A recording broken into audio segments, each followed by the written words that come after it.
Welcome to the tutorial on how to set up your very own SAP 7.51 trial server in the cloud. This trial server is pretty much all-inclusive. It allows you to interact with almost all transactions, better your BW skills, and even code some ABAP. One thing I do want to mention is this is a free trial, so you must renew your license every 90 days, otherwise you get locked out of your environment, and I'll show you how to do just that.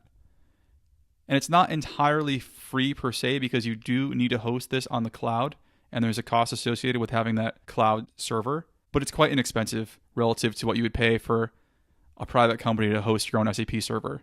So we're looking at between $20 and $30 a month. If you were to go through a third party that provides SAP hosting, you're looking at at least $300 a month to have your own private environment, if not more. So I'm going to walk you through how to set your own environment up. But if you want to get started today, right now, you're going to look at it between $20 and $30 a month to have your own SAP server that's completely private and accessible from anywhere. Let's get started. The first step is to register and download the trial install files that we'll need. And I've created a handy link that'll just get you right there. So go to sapbwtraining.net/SAP 751 download.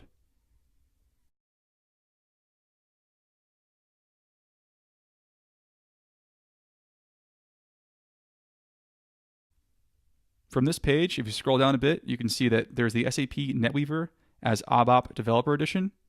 Go ahead and click on the 7.51 SP02.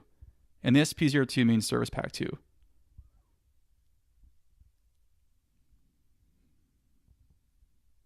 If you don't have an SAP Store account, it's free. Go ahead and sign up. And then once you have your account, you can log in and access the trial download package. Okay, so this is the SAP NetWeaver as ABAP 7.51 SP02. Feel free to read through this page and understand what you're getting out of this. And again, it's pretty much a full SAP system. I'm amazed they actually give this away for free, but they do want to skill people up on this difficult software. So go ahead and get started by clicking on the trial version button. Fill out this form, check the boxes, and then submit. All right, so the next step is to actually download the software. And you have to click on a unique download link that will be in your email. So go ahead and check your email. And then you have a link that's only valid for 48 hours. So please make sure to click here and download the files locally before they expire.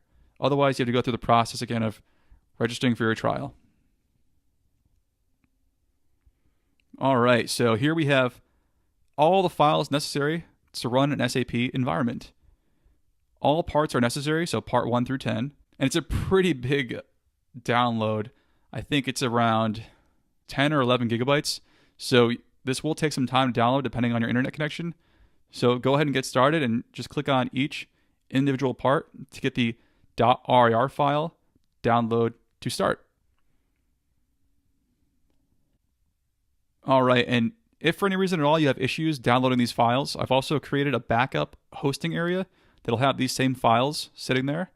And that's sapbwtraining.net/SAP 751 backup.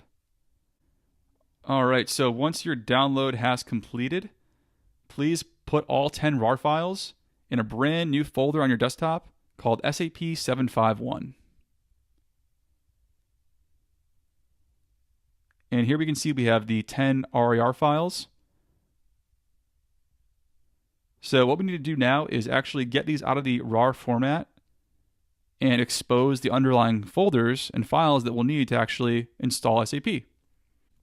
If you already are familiar with RAR files, they're much like zip files, but they might require some other software to extract.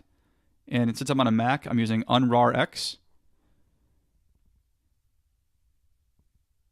And if you're on Windows, there's a program called WinRAR. So depending upon your operating system, go ahead and download the proper extraction software. And once you have that downloaded, all you need to do is click on the part01.rar. The remaining 2 through 10, we're not going to interact with at all.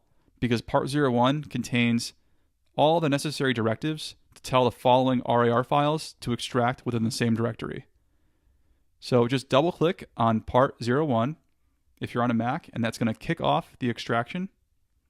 And as you can see in the background, the folders, client, IMG, and server, along with a couple files, have already begun to be extracted. And we don't need to touch 2 through 10. As you can see, they just continually execute in the background. If you're running on Windows, you can right-click on part 01 and choose Extract All, and that's going to extract all the files into the same directory that the RARs are sitting in. It's pretty straightforward stuff, extracting the RAR files. And if you have any trouble, just pop into Google and see how you can extract RAR files. All right, so once the extraction has completed, we now have everything we need to install SAP. So the next step is to actually get a virtual server out on the cloud that's going to allow us to transfer these installation files and create an SAP server that is out there just for our personal use. So the next step is to apply for hosting and spin up a brand new machine. And I'll walk you through that step by step. Now let's navigate to sapbwtraining.net/hosting. And this is going to link you to the hosting provider that we'll be using for this particular tutorial. And take a look at the T80 system. This one has 8 CPU cores, 8 gigabytes of RAM, 80 gigabytes of SSD storage, and has pretty much all the specs we need and then some. I wouldn't go any lower or higher than this. And if for any reason you don't see the system, come up to the servers menu. Under the self-managed section, look for the cloud VPS servers. But again, my link should bring you directly to this page. Click on Buy Now to get started. And as you can see, it's showing the current price as $24.99 per month. Or if you want to subscribe for the whole year, you save a little bit more. And it's actually a little bit cheaper because the coupon has yet to be applied. That's going to show up on the next screen. So just go ahead and configure your server with the host name VHCAL NPLCI. Choose your location for the server. And the location essentially says wherever you're closest to in order to minimize the distance between you and that server. And for the operating system, choose the Ubuntu 16.04 64-bit. Everything else can stay as default. And click Continue. As you can see, the coupon has been applied. And we're looking at $21.24 today, and it's going to be billed monthly. And I'm going to have this server probably for a good 6 months to a year. So that's fine with me. That's much cheaper than the majority of hosting providers. Fill out your customer information.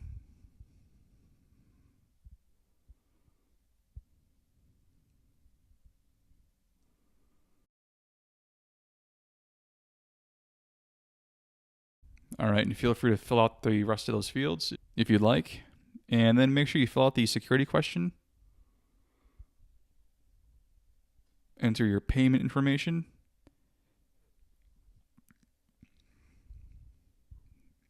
And check out.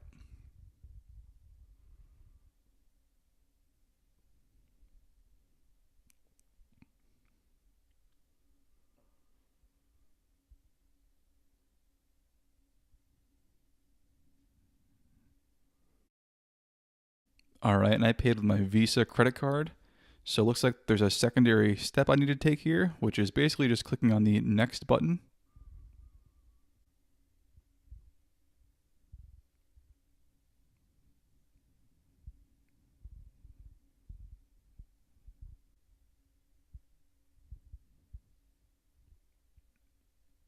And right about this time, you should be getting a couple of emails from this hosting provider, Turnkey Internet. So go ahead and just check your email to make sure you're getting them. And you could also log in as well to get into the client portal where you can access your machine. And these are the credentials that you just set up. So this is an example of what the email should look like. This is detailing out your IP address for your server. I've highlighted mine below. Gives you a bit more detail on what exactly you purchased as far as server hardware. And now we're being instructed to navigate to the client portal to take a look at our active products. So you can click that link or just go back to the browser window where we were automatically brought to our client portal login screen. Okay, so this is what your client portal should look like. If we click on that gray box within our active products, we can see the individual product that we have, which is this server, the T80. Here is our IP address. And under the additional information, we have the password that will be required to input in order to access our machine. And speaking of accessing our machine, if you're running on Windows, go to Google and do a search for Putty, P-U-T-T-Y, and download the 64-bit version. That's probably the operating system you're currently on. If not, the 32 should work. So we'll be using Putty to make that initial connection to our server. And if you're on a Mac, we'll be using the terminal program, which is already natively included. So Putty is just for Windows users. And once we're connected to our server, whether it's through the terminal on the Mac or Putty on the PC, all the commands and instructions will be identical.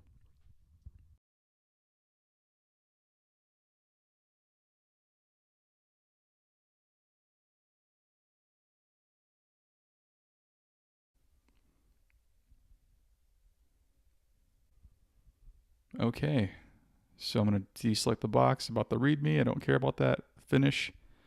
And now we have the Putty icon on our desktop, or if you neglected to check the box to have it installed on the desktop, it'll be within your program files. Now we'll be inputting the IP address that we received in that email, and also we could find it within our client portal. So put that in there. We can leave the default port 22 and make sure the SSH radio button is checked. Click yes to save the shared key credentials.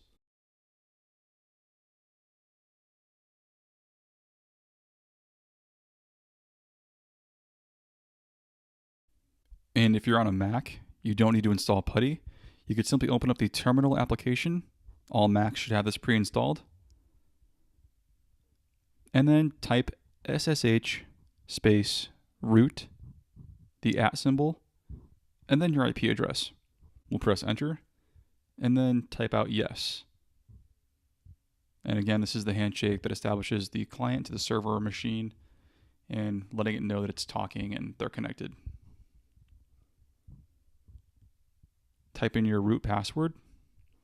And again, this comes from the additional information tab within the client tools set of your server. You can just paste that in there. And now that you're logged in, just go ahead and change your password by typing out PASSWD.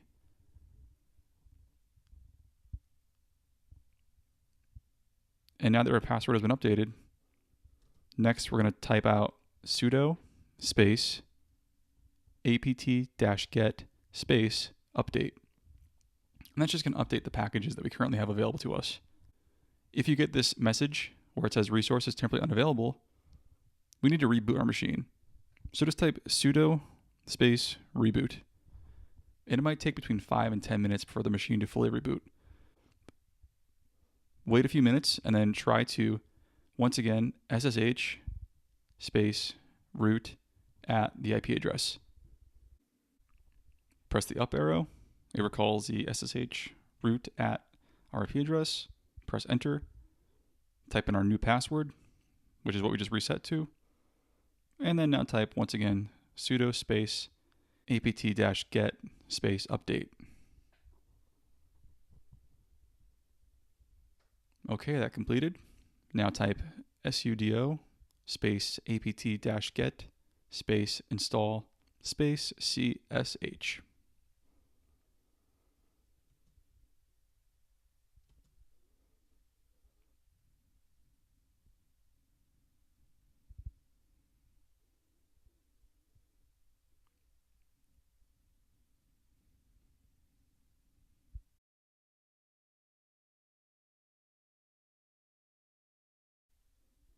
Next, we'll type sudo space apt-get space install libaio-dev. Press Y to continue, and it's complete. Next, we need to go to sudo space nano space /etc /hostname. Remove all of this text, and then type out vhcal npl ci. And that's going to be our new SAP server name, and you must name it this name. Press Ctrl X to exit, and we'll save upon exiting. Next, we need to update our host file. So once again, sudo nano /etc /hosts. Go ahead and comment out that second line there. And we're going to be inputting our IP address here.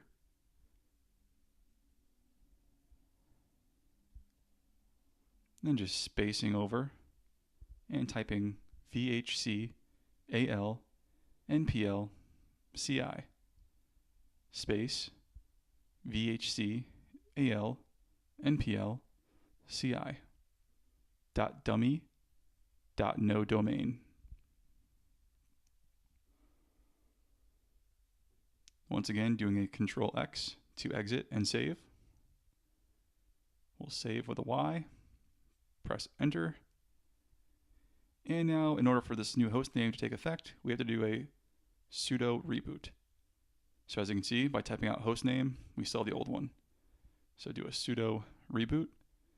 And once again, we'll wait between 5 and 10 minutes before we try to reconnect to our system, just to make sure it's back online.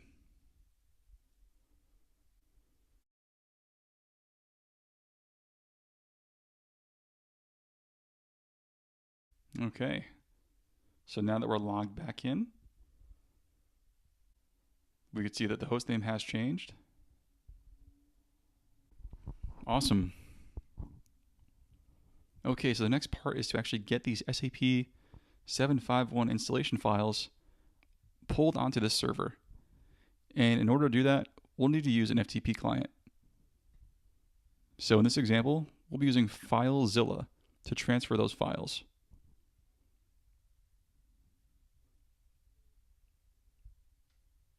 FileZilla is a free tool. You can just pop right into Google and download the software. Once you've installed FileZilla, on the top left corner, you'll see the host field. Type sftp : // and then your IP address. Your username is root. Your password is your password that you log into the system with.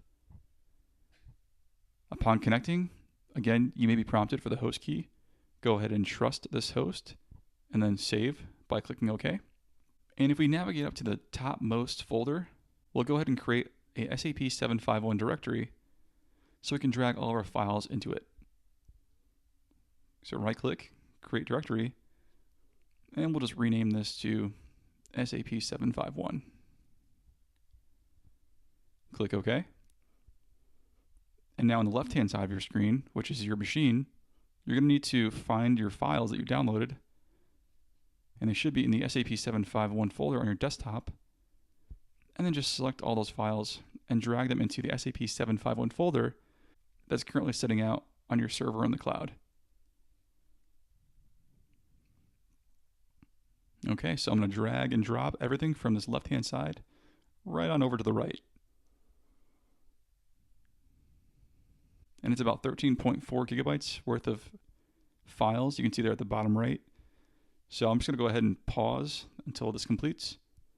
And it probably will take you between 2 and 3 hours, depending upon your internet speed. Okay, so now that the file transfer has completed, I'm going to verify that I can see the files. So I'll type cd space /, and that's going to reroute us to the main folder. Type ls, which lists out all the files and directories within our current working directory.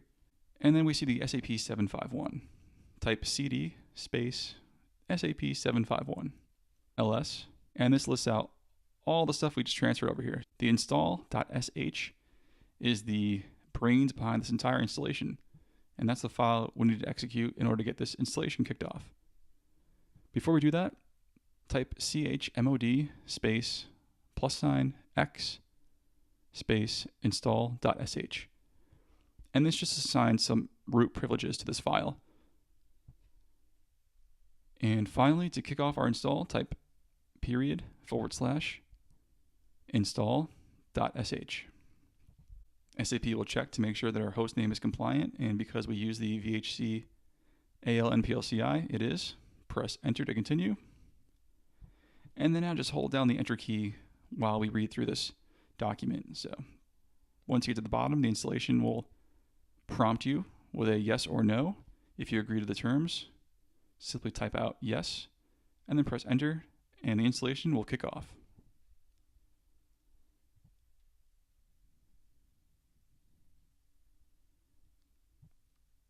Now you're going to be setting up your master password. Do not lose this.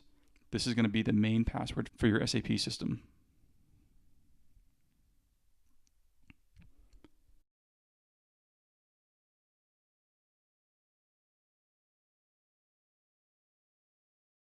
And the install has begun. So this could take between 30 minutes and upwards to 2 hours. So I'm going to go ahead and just pause the video until my installation completes. When your install completes, you should see a message at the bottom of your screen saying installation of NPL successful. If you see that, congratulations, you now have a fully functional SAP environment. If for any reason you do not see that, we'll go ahead and just update our Sybase license, which may be out of date. So regardless, you need to do this step.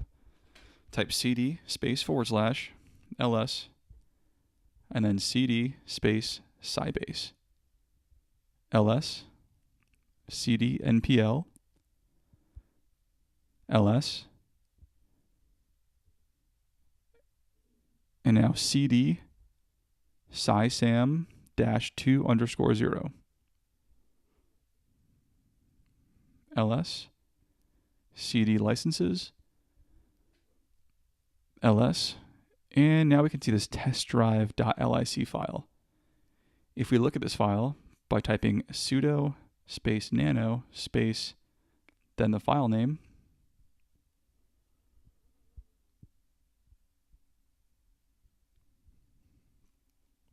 we can see towards the top here that the trial license has actually expired. So SAP has neglected to update their files, so we'll go ahead and download the updated version.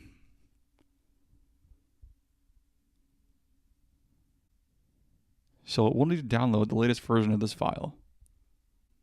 And this is separate from the SAP application license. This is actually a database license that we need to properly start and stop our SAP database, which is important for our environment because without that, it can't run. Okay, so in order to download the latest license, go to sapbwtraining.net /SAP 75-update-license. This will bring you directly to the download for the latest license file. Go ahead and download that locally. And now we need to overwrite the existing file out on our SAP server. So we'll navigate to our home directory, find the Sybase folder, npl sysam -2_0 licenses, and now we can see that this file has been dated from March 2017. So we're going to replace that file with the one we just downloaded. So I'm just going to drag and drop it, overwriting the old version.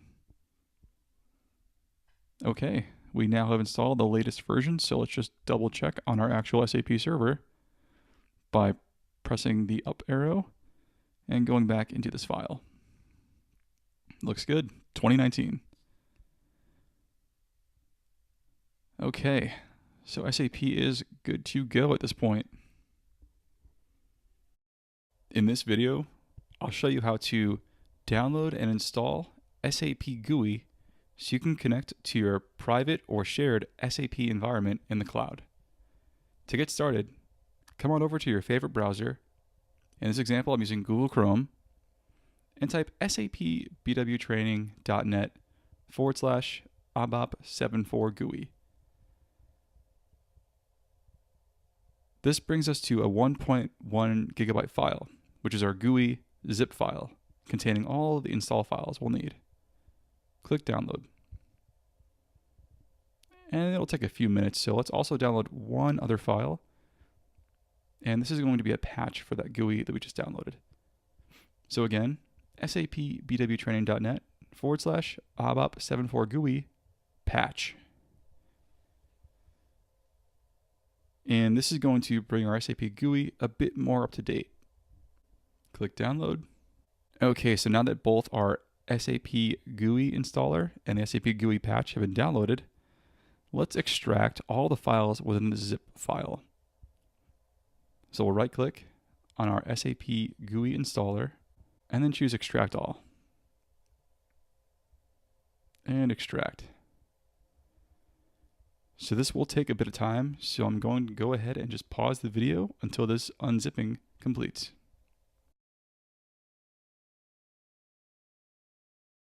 Okay, so now that file has unzipped successfully, it might have opened up all on its own for you, but if not, just go ahead and drill into the unzipped folder, and we'll navigate through the BD_NW 7.0 presentation 7.4. So go into that folder, Pres 1, GUI, Windows, Win32, and then all the way at the bottom of the screen, you should see a setup all. Just go ahead and double click that.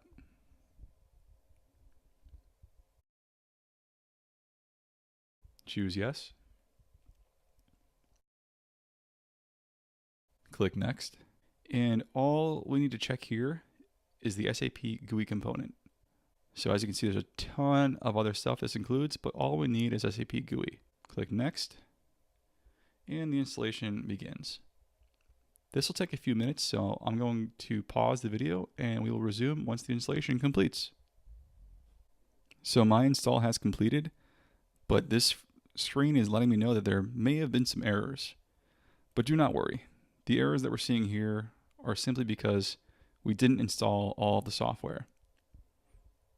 So you can go ahead and ignore that and reboot your system as prompted. And just keep in mind, SAP software isn't equivalent to a company like Apple, where everything's packaged perfectly and easy to install. The SAP software oftentimes isn't tied up in a neat little bow, so it's a little more rigid, but we'll get through it and we'll install all the components that are necessary for this. Okay, so now that our system has booted back up, your SAP logon may or may not work at this point. If it doesn't work, you might get some errors right now that are prompting you saying there's some missing files. And if that's the case, just click through those messages and then launch the patch installation. So just for example's sake, I'm also going to kick off the patch installer to make sure our SAP logon is up to date. So we'll kick off that second file that we downloaded.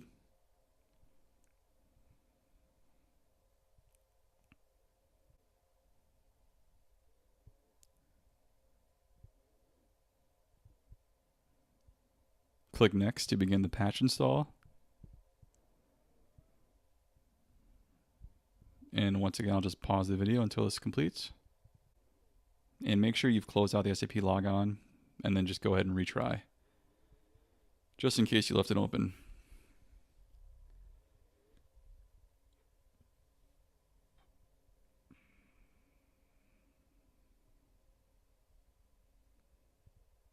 Okay, so now that the patch has been installed successfully, we have to reboot our system.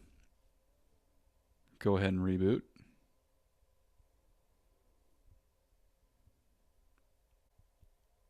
Okay, so once your computer has rebooted, we can now launch SAP Logon and connect to SAP.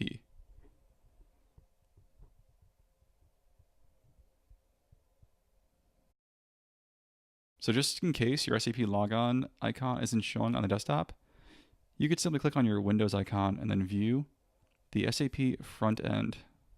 Within that, there's the SAP Logon program.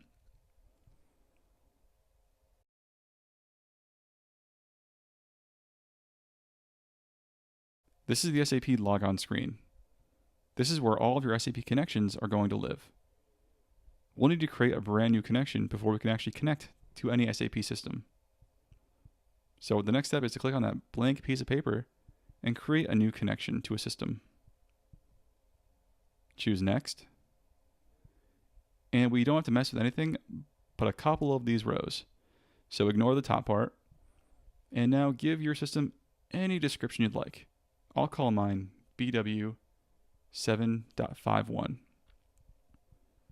And as for the application server, this is the IP address to your cloud SAP BW environment. So whether it be private or shared, you'll be inputting the IP address that you were provided.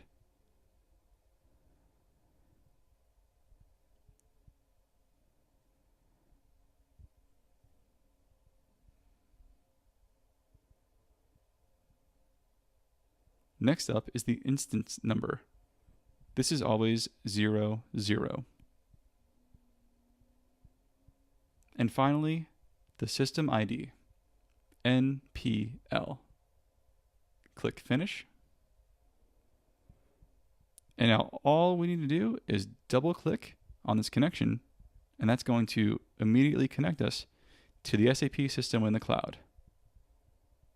Now that we've connected to our SAP environment, we'll log in using the SAP star user, and the password is appliance. Okay, we can see that our current server license expires July 21st of 2018. And just go into transaction S license, and we'll make sure that we have an updated license right now, just in case there's any issues, because the one that comes with our system is temporary. So we'll just select that row, go to Edit, and Delete License. The license has now been deleted from our system.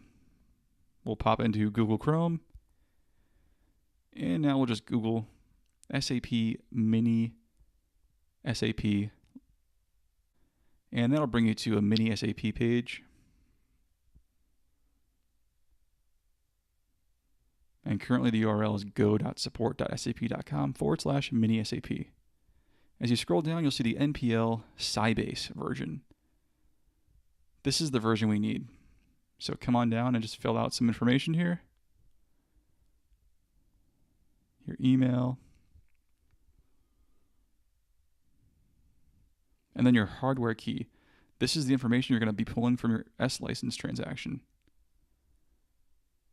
This ties back to your system. So just copy and paste our hardware key.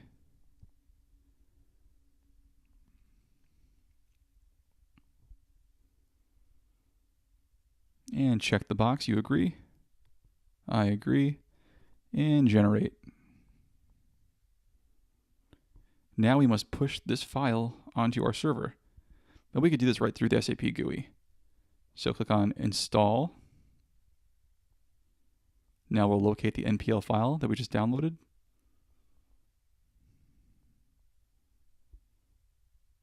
We'll hit Allow so SAP can connect to our machine. And the license key was successfully installed. And you can see that the license is now expiring 1 day later than initially was.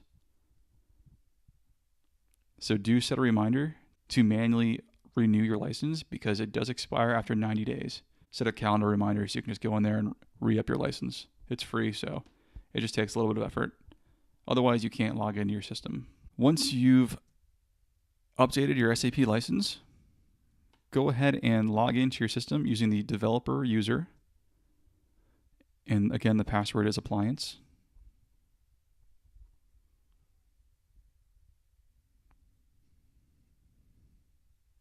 Now go to transaction RS TCO _admin. This is a transaction that will activate a lot of SAP objects that are specific to BI because out of the box, they sit dormant. So we have to manually kick off this job, which will activate them, which is what we want. Now I'll go to transaction SM37 to monitor the job. And this is just because I'm curious. So I can click into the job, look at the log, and I see that it's running currently. You can refresh to check the progress. And this will probably take around 15 minutes to complete.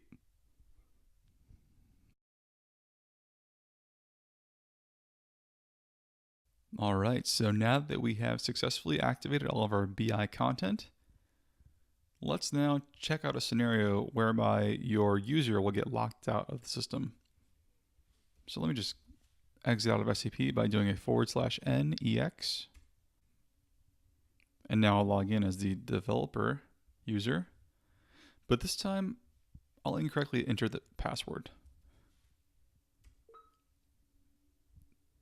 Attempt 1 failed. Attempt 2 failed. Attempt 3 fails. Closes the window. Let's try once more.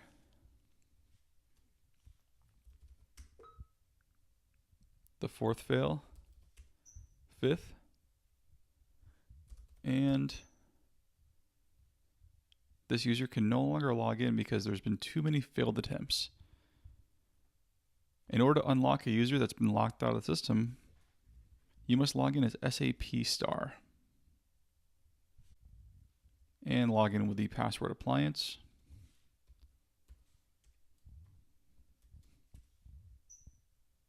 And go to transaction SU01. We'll type in our user, which we just locked out, which is developer.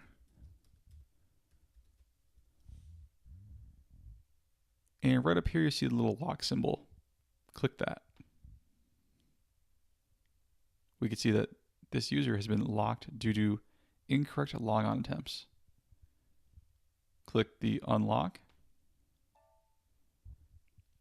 And just like that, this user can now log into the system again.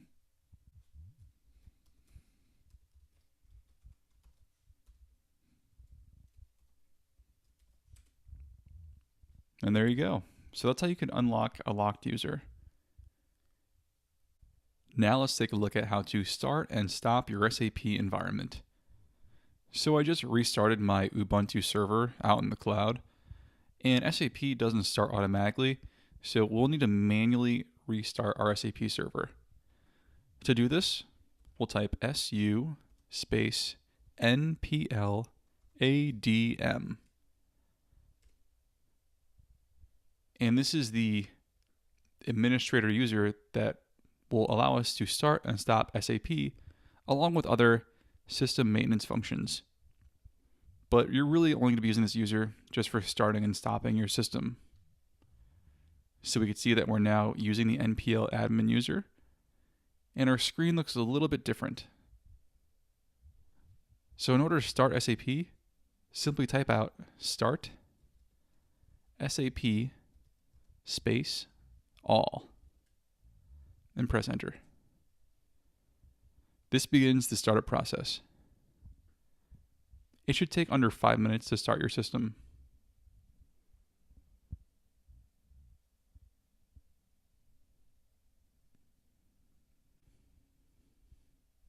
And as you can see, if I try to connect to my system, it currently cannot be reached. Let me go back. Looks like it's still in the process of booting up.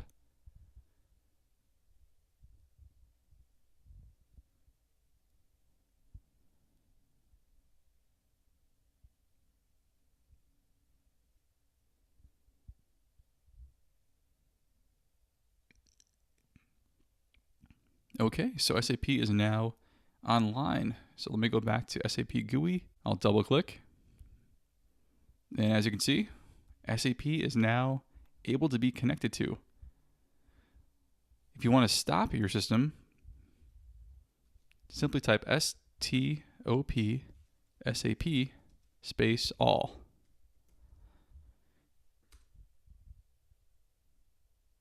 And this takes your SAP system back down. So if you ever have any issues on your SAP environment, complaining about memory usage and other random abnormalities, it's a best practice to restart your SAP environment. Okay, so my system is now down. We got a message saying that our server has been shut down. We try to connect to it, and nothing. It's off. So that's how you start and stop your SAP system. Well, Well, I hope you enjoyed this tutorial on how to get your own personal SAP environment up and running in the cloud.